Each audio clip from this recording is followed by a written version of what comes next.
And welcome back to Zor Ka Jor T20 World Cup 2026 special brought to you by Cola Next. It is England versus New Zealand, the 49th match of this World Cup in total. और बहुत सारी चीजें sort out हो जाएंगी और सामने आ जाएंगी इस मैच से आज, बिकॉज जो ग्रुप 2 है उसका फैसला हो जाएगा। क्या न्यूजीलैंड आज का मैच जीत के गो थ्रू कर जाएगी और सेमीफाइनल में चली जाएगी, यानी सारे chances of Pakistan going further would and here right now. देखना ये जरूरी है, बट जिस तरह की फोर्स इस वक्त टीम न्यूजीलैंड बनी हुई है, जिस तरह टीम न्यूजीलैंड खेल रही है, चांसेस यही लगते हैं कि शायद इंग्लैंड से बड़ी टीम है न्यूजीलैंड। अब देखना यह है कि न्यूजीलैंड क्या उस तरह अप्लाई करती है खुद को कि नहीं, क्योंकि इंग्लैंड ने शायद जिस तरह मैचेस खेले श्रीलंका के अगेंस्ट, इंग्लैंड की कोई कन्विंसिंग परफॉर्मेंसेस नहीं थी, but Sri Lanka played worst then England. और जब हम बात करते हैं इंग्लैंड ने जब हमारे साथ खेला तो हमने भी played bad cricket against them. तो इसका मतलब ये कि इंग्लैंड कोई आउटस्टैंडिंग क्रिकेट नहीं खेल रही, मगर अपने 2 मैचेस 2 में 2 जीत के बैठी हुई है टॉप पर। सो न्यूजीलैंड चैलेंज कर सकता है।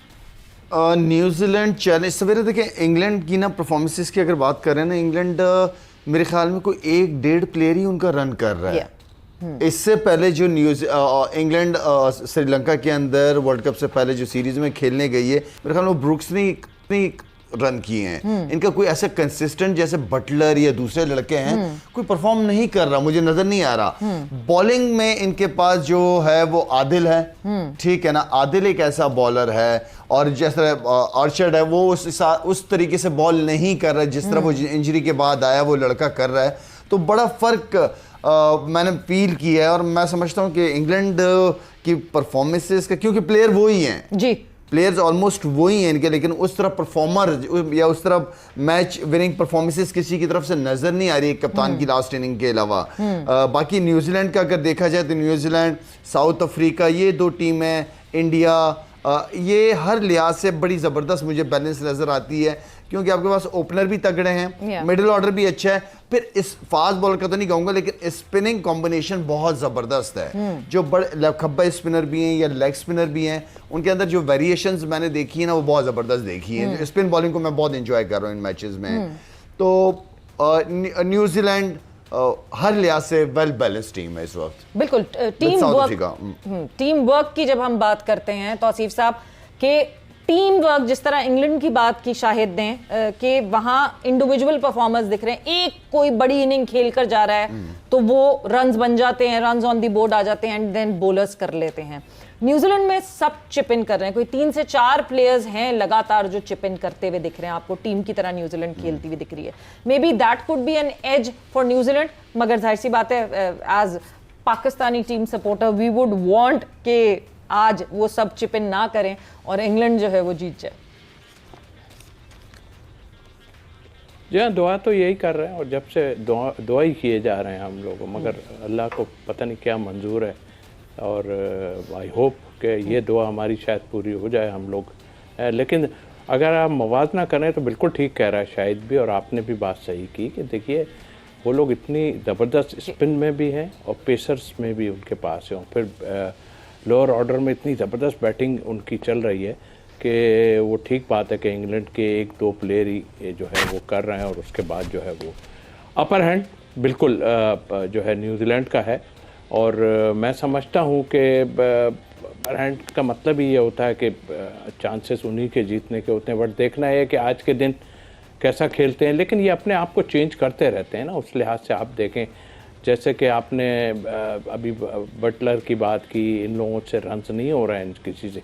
मैं तो ये सोचता हूँ बटलर इतना अच्छा बैट्समैन है, एटलीस्ट जो है वो कुछ ऐसा करे कि ऊपर से अच्छे रन्स बन जाएं और फिर जो है आगे नौबत नहीं आए। जैसे कि आपने देखा, आपने उनके कप्तान का बैटिंग ऑर्डर भी उसने चेंज किया था, आपने देखा, और वो काम कर गया उनका। बट 2-3 प्लेयरों को कुछ करना पड़ेगा, बैटिंग ऑर्डर में जाके करना पड़ेगा जी। अभी आप अभिषेक की बात कर रही थी, देखिए 3-0 के बाद आपने खुद कहा था 3-0 के बाद तो सिर्फ 3-0 के बाद तो हमारे पास तो सारा ही कोच हो जाना था।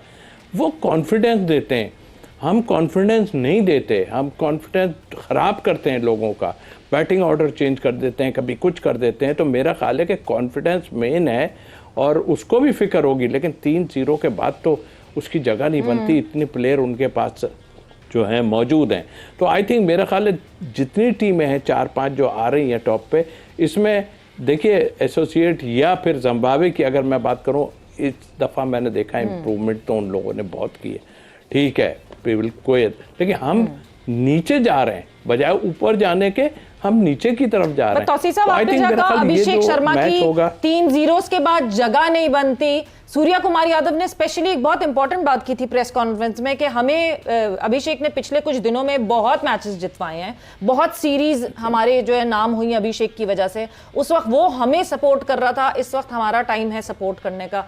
दिस काइंड ऑफ सपोर्ट वो कितना जरूरी होता है कप्तान की तरफ से और एक मैनेजमेंट की तरफ से कि अपने प्लेयर को अब कर दिए ना, ठीक है जिम्बाब्वे एक छोटी टीम है कंपेरेटिवली, मगर जिस तरह की क्रिकेट जिम्बाब्वे खेलती हुई सुपर 8 में आई है, अभिषेक शर्मा के रन आना शुरू हो गए एट द राइट टाइम जब बिल्कुल वर्ज पे है नॉकआउट्स के। सवेरे एक होती है परफॉर्मेंस, जो आपने परफॉर्म कर दिया टीम को फायदा नहीं हुआ। एक परफॉर्मेंस प्लेयर की होती है कि वो उसने कर दिया, उसकी परफॉर्मेंस ने फर्क डाल दिया और आप मैच जीत गए। बिल्कुल ठीक है, एक्स फैक्टर की वाली बात, मैच विनिंग वाली, ठीक है। अब ज़ाहिर बात है कि उसने मैचेस आपको जितवाए, 3-4 क्या 5 मैचों में भी कोच ना करता ना अभिषेक को ही खिलाते हैं। बिल्कुल, इसलिए कि भाई हर ऐसे जो प्लेयर होते हैं ना वो उसी वक्त करेंगे तो मैच जीत जाएंगे, ठीक है। तो मैच विनर्स कहते हैं।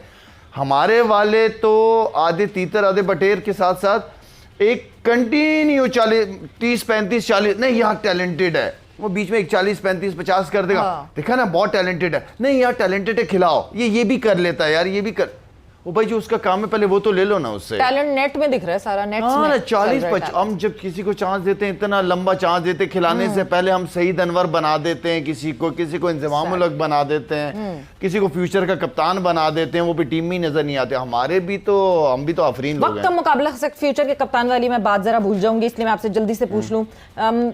अब नाम रोटेट करने लगे हैं शादाब का कि शादाब को कैप्टनसी दे देनी चाहिए, और शादाब शायद पहले भी इंजर्ड नहीं होता तो सलमान अली आगा शायद पिक्चर में आते ही नहीं। क्या राय है आपकी इस बारे में? अगर यही कोच रहा तो मेरे ख्याल में शादाबी, मुझे भी यही लगता है कि शादाबी को कप्तान बनाएंगे अगर यही कोच रहा, क्योंकि इनका इस्लामाबाद यूनाइटेड का एक ट्रस्ट है, आपस में काफ़ी अरसे से साथ हैं, तो वो एक वो उस पे जाएगा। देखिए शादाब बुरी चॉइस नहीं है कप्तानी के लिए, मैं ऑनेस्टली स्पीकिंग बताऊं आपको, चॉइस है, क्योंकि आपका एक तो पहले ये कि कप्तान पीछे है भी नहीं आपके पास। शादाब चॉइस अच्छी है, लेकिन शादाब की थोड़ी परफॉर्मेंस बॉलिंग के अंदर थोड़ी बेहतर होती ना, थोड़ा सा कंसिस्टेंट, जिस तरह शादाब चलते हुए आ रहा था, जिस तरह मैं बैठ के हमेशा बात करता था कि शादाब बैकबोन है पाकिस्तान टीम की, तो शादाब की हमें थोड़ी थोड़ी सी परफॉर्मेंसेस चाहिए एज अ कैप्टन, ताकि किसी को दूसरे को बोलते हुए अच्छा भी लगे। तो अगर वो कप्तान बनता है, या मुझे लग रहा है कि उसको बनाएंगे, क्योंकि आपके पास दूसरे ऑप्शन नहीं है, और बनाए शादाब को, लेकिन Shadab should be a performer के साथ साथ शायद थोड़ी सी एटीट्यूड मेंटेनेंस भी चाहिए, because in the past Shadab was a good boy, but आजकल जिस तरह he is talking, he speaking, जिस तरह he is banging on the media, on the x players, may be he should just avoid all of that. मगर yes, देखेंगे जब वक्त आएगा आगे तो पता चलेगा कि किसकी लिए कैंपेनिंग तो शुरू हो गई है शादाब के लिए, लेट्स सी कि कौन बनता है कौन नहीं। बट इसी के साथ वक्त यहाँ पे खत्म हो गया। तौसीफ साहब, थैंक यू, बहुत बहुत शुक्रिया फॉर ज्वाइनिंग इन, शायद बहुत बहुत शुक्रिया for joining in. Sabira Pasha signing off, take care, bye bye, अल्लाह हाफ़िज़।